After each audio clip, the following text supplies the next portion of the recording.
Hello and welcome into the Hawkeye Headquarters Weekly Podcast. Evan Denton alongside Joel Keller. Joel, March Madness is now officially in the past. Sad. It's a sad day. Pour one out. But we go from basketball season to portal season because it opened up on Tuesday. And according to some insiders, there are now over 1,000 names already in the men's basketball portal. Can you believe that? Yeah. Can you name them all? I unfortunately cannot. I did not come prepared for that. I'm sorry to our viewers. Yeah. But I know one name, though, Owen Freeman from Moline, former Hawkeye. I was kind of shocked to see his name back in the portal so quickly.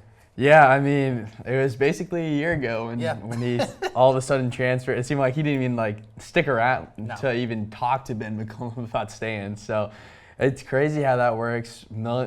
Allegedly millions of dollars later, right. Owen Freeman averaged 5 points per game, ended up being on the bench for the back half of the year. Yeah. So, hey, grass isn't always greener, recruits.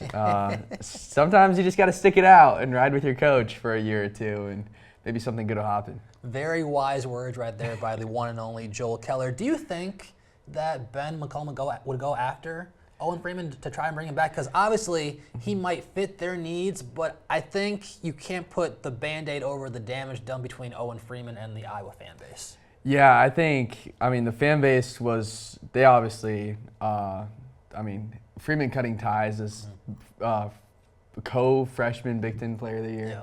Yeah. It left a bad taste in everyone's mouth. And I don't know. I also don't know if Owen Freeman kind of matches with Ben McCollum and his kind of culture that he's building. Owen Freeman, to me, seems more of like a Fran McCaffrey guy, which is like score, stay out of foul trouble if you can, but focus more on offense than defense, whereas McCollum is, as we've seen, a lot of the opposite. Right. And so for our viewers, the portal's open for a 15-day window. It opened up on April 7th at 12:01, and there are clips of Michigan assistant coaches after they just won the national title already on the phone talking to new possible recruits. So this is an absolute game changer across the country. I can't believe that it's gotten to be so big so quickly. But as we've seen with Michigan, all right, if you get the right transfers, you can open up a title window overnight. You can. I mean, you can, if you have $5 million, maybe a little more, maybe more like $10 million, you can play yourself into favorite for the Final Four next year. Yeah. That's just the way college athletics is nowadays. I mean, you can do the same for football, probably more like 20, 25 million for that. But if you've got the money coming in, the sky's the limit. Right. And so already over 1,000 entries, but not a single one of them is coming from the black and gold so far. Ben McCollum, a very good retention rate and looking to add on additional pieces. But what does that say, Joel, about these players? They're not leaving. Yeah, I mean, that's how McCollum built his program, at Northwest Missouri State. And then at Drake, obviously, he took a lot of the same guys. And then, obviously, Drake to Iowa, that pipeline there too. And we've talked about many times how all these players, Sturts, Banks, and then they all gave up probably some extra money that they could have gotten if they went to more of a blue blood school or a school that was in a bit of a better standing with their basketball program. So, I mean, this is what McCollum was built on. I didn't expect too many transfers. I expected to see a couple, but I'm still 50-50 on if Fulgaris is going to stay. I think there's a lot of factors that are weighing into that decision probably on both sides. I mean, it's pretty loaded from the 3 to the 4 on this Iowa roster, even more with Trey Thompson. Now after the red shirt, you got Ethan Harris coming in everyone is talking up this kid. And it's going to be tough to get some PT. Obviously, I was going to have to play big, but, I mean, how does Fulgaris kind of fit in that equation? It's a question that, he's going to have to decide, and McCollum as well. Yeah, Iowa all of a sudden has a lot of wing players on their team. Obviously, Tate Sage, the freshman that you just announced, and also Jaden Kuhn, Mr. Iowa. Yeah. He is leaving Creighton. He decommitted there after Greg McDermott retired, and he announced that he is coming to Iowa City, a massive in-state battle win for Ben McCollum and company, but he's just another piece on the wing, and there's only one basketball. Yeah. So, and I don't think too many people are going to do what Trey Thompson did this year in redshirt. He only did that because he reclassified. and he was at a small high school, developed more in this program. But Jaden Cooney's going to want to play. Ethan Harris is going to want to play. And there's already, I mean, you got Sage, you got Howard and Fulgaris already. Yeah.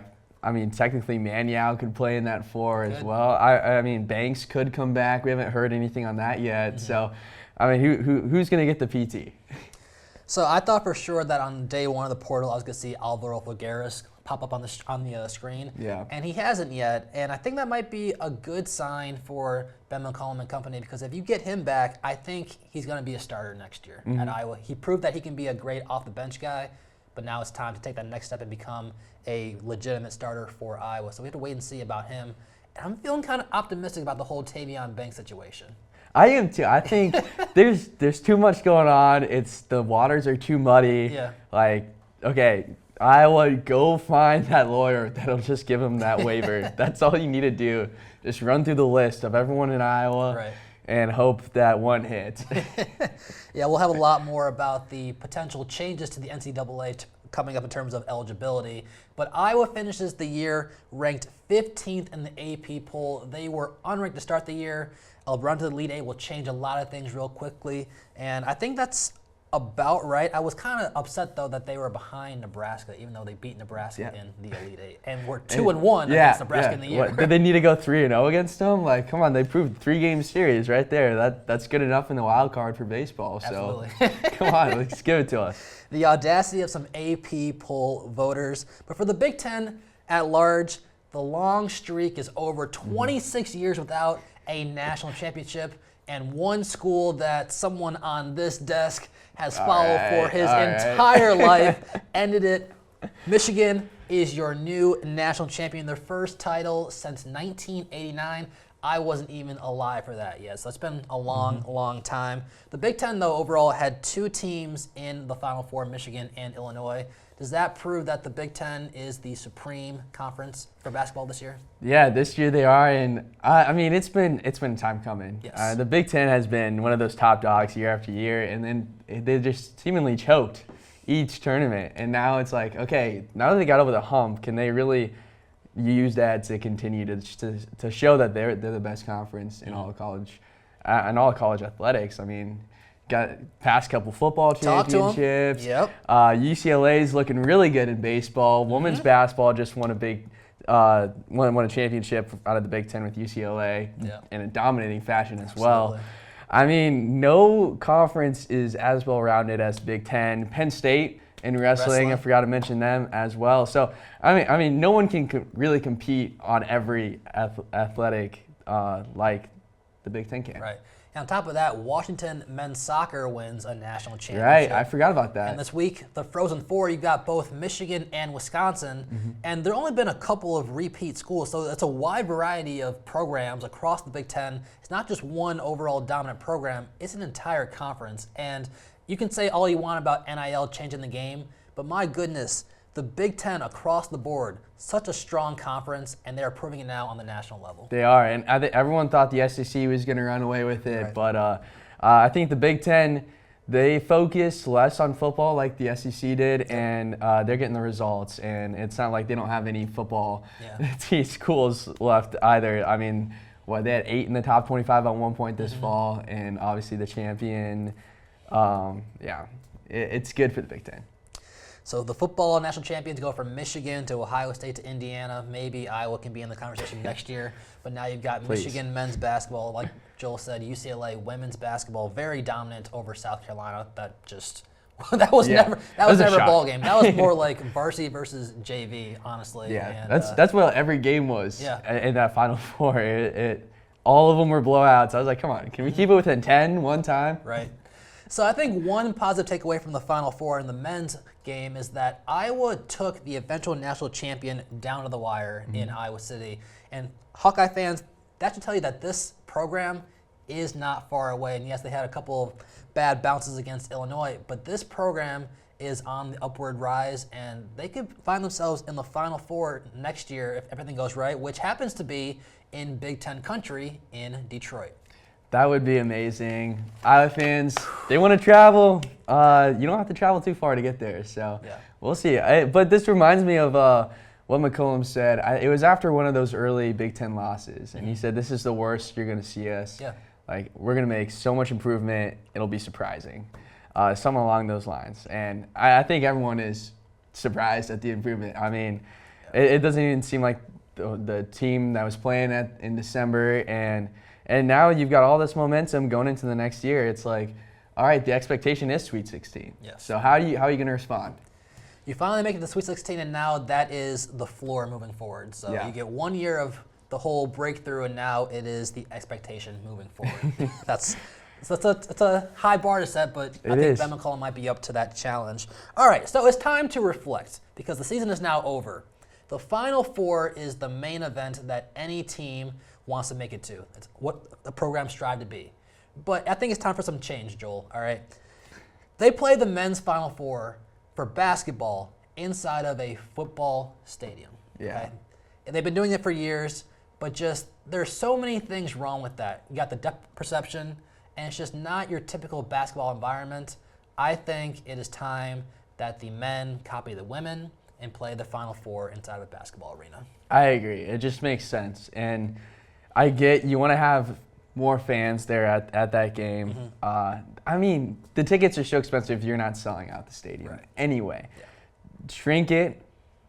Let the rich people go watch the game, and all the real fans can watch, at the bars surrounding the stadium or back in the town of the college. But it just doesn't make sense to have all these players play all year in a normal basketball arena, and then boom, we're going to change it up when, the pressure is the highest, the moment's the biggest, the lights are the brightest, and it messes so much with the shooter. It does. And on top of it, I mean, they're using different balls in the tournament than they do all year long. And I don't know if anyone else saw this, but I was keeping track of the inflation rate on the balls. Were you? Okay. Yeah, there's a Twitter account that was doing it. Gotcha. And, the places that had the harder balls, the more inflated balls, they're missing their shots more because, I mean, it's not the standard. It's like, that makes sense. That seems so easy to fix. Standardize the inflation of the ball, play in a basketball arena, and there you go. That's like the perfect environment to play to figure out who the best team really is. And there are so many great venues around the country that could host a Final Four. You think of the Madison Square Garden out in the East Coast. Bring it to the Midwest, you've got the United Center.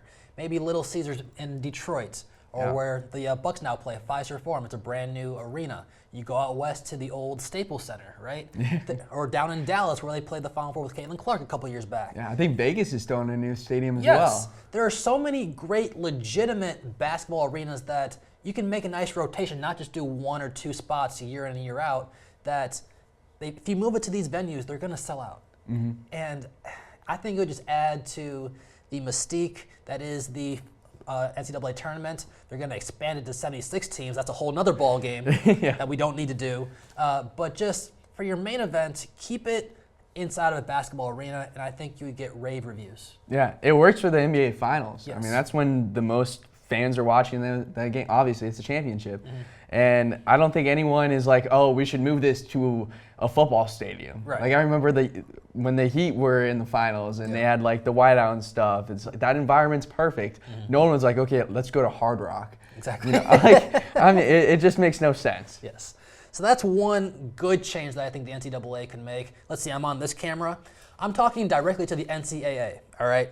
Who thought it was a good idea to put a Chainsmokers concert in between Game 1 and Game 2 of the Final Four on Saturday, all right? Game 2 is already tipping off late into the evening on Saturday night.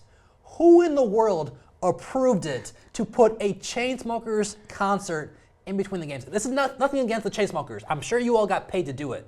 But who in the world made that decision and thought it was a good idea? Yeah, I mean, 10 years ago, sure, but it's crazy. That's not who's supposed to perform in a situation like that. It's really not. Just put that concert outside on the concourse, all right, so fans can see it before they enter the stadium. It takes away from, let's see, the overall atmosphere that is the NCAA tournament. You're trying to be like the Super Bowl, I kind of get, but no, absolutely not. If you're going to do a concert, do it before the first game. Yeah. Why put it in between the two? Why sandwich it? That made absolutely no sense to me. And yes, I know I'm a Michigan fan. I want to see my team play. It's just, why? Yeah, I mean, and we're Central time zone too. I mean, Eastern time zone. I mean, even the national championship, that started at 8:50 on a Monday night. Like, there's gotta be better ratings at some other time. You know, maybe the weekend, right? When people can actually enjoy a game, not have to worry about going to work. Unreal. The NCAA, I get you're trying to make money, but just, no, absolutely not. Never again. You didn't do it last year. Please don't do it next year, too. Yeah. All right, let's go to the women's side real quick. Also, a lot of entries into the portal so far, but Iowa State and Tennessee are running away with it in terms of the number of entries.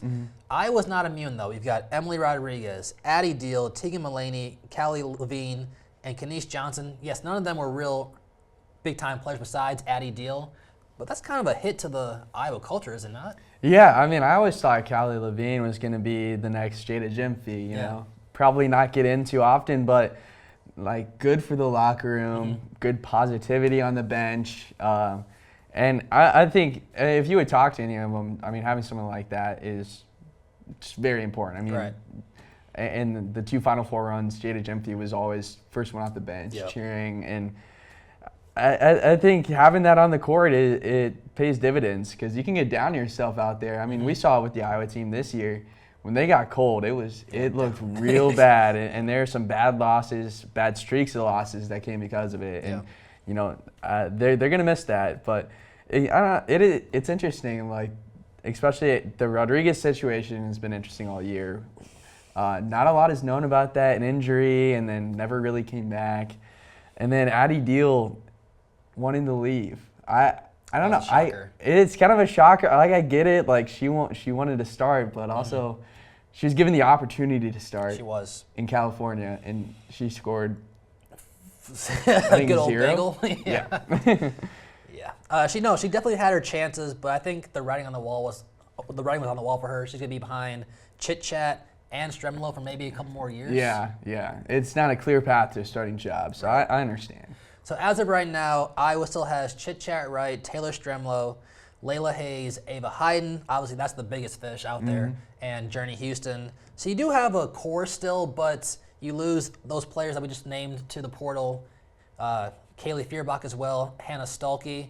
It's going to be a very different looking team next year. Yeah, I mean, this is truly that next era, and I think we're going in with a lot of unknown players, a lot more than we thought we would. Going into next year. Do you remember when someone on this desk said that Emily Rodriguez was going to lead Iowa in scoring?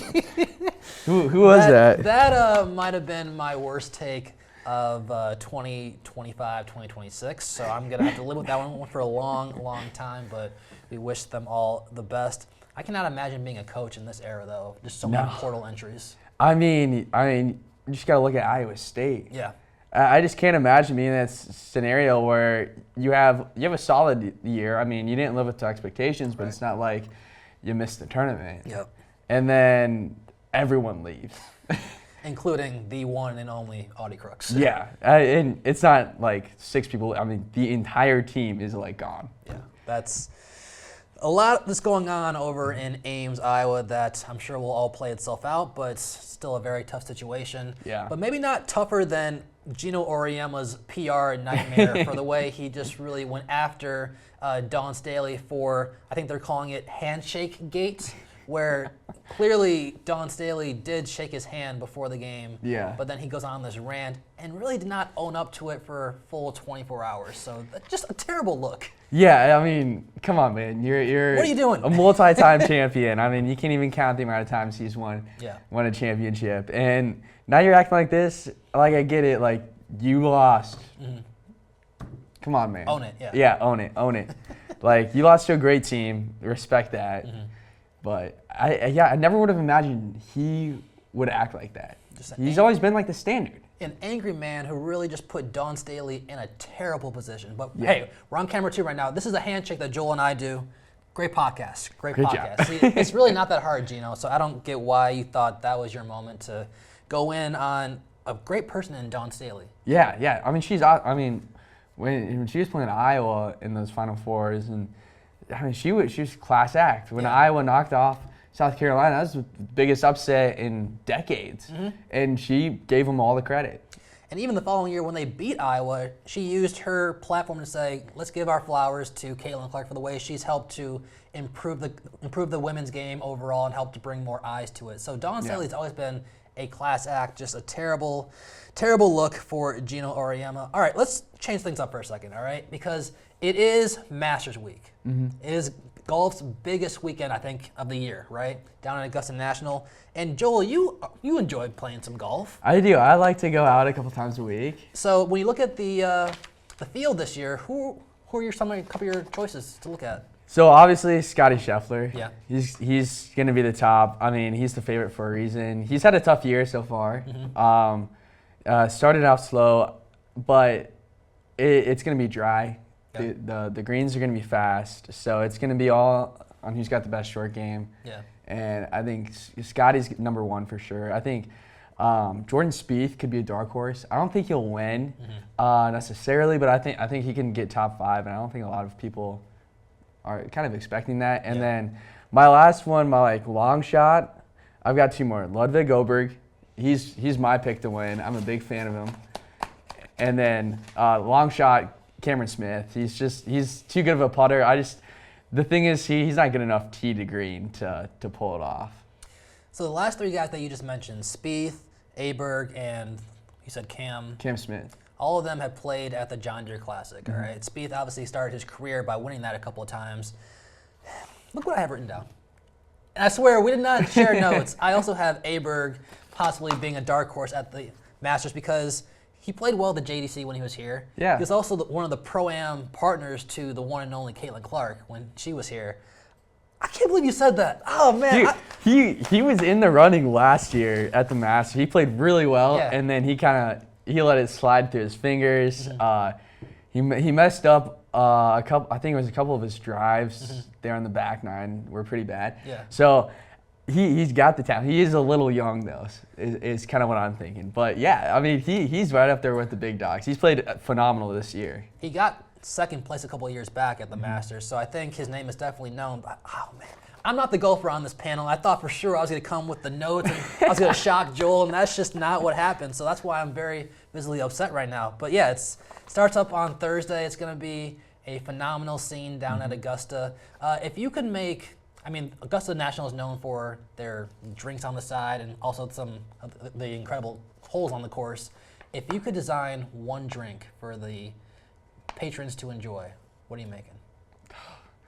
Like a brand new drink. Brand new drink, man. I don't know. I feel like we got to go with something with like cucumber. Yeah. Okay. Because cucumber's kind of coming back in the springtime. It's getting warmer. I like that. I feel like it just tastes good, and it's kind of slept on. Maybe like a cucumber watermelon mix. Okay. Would be good.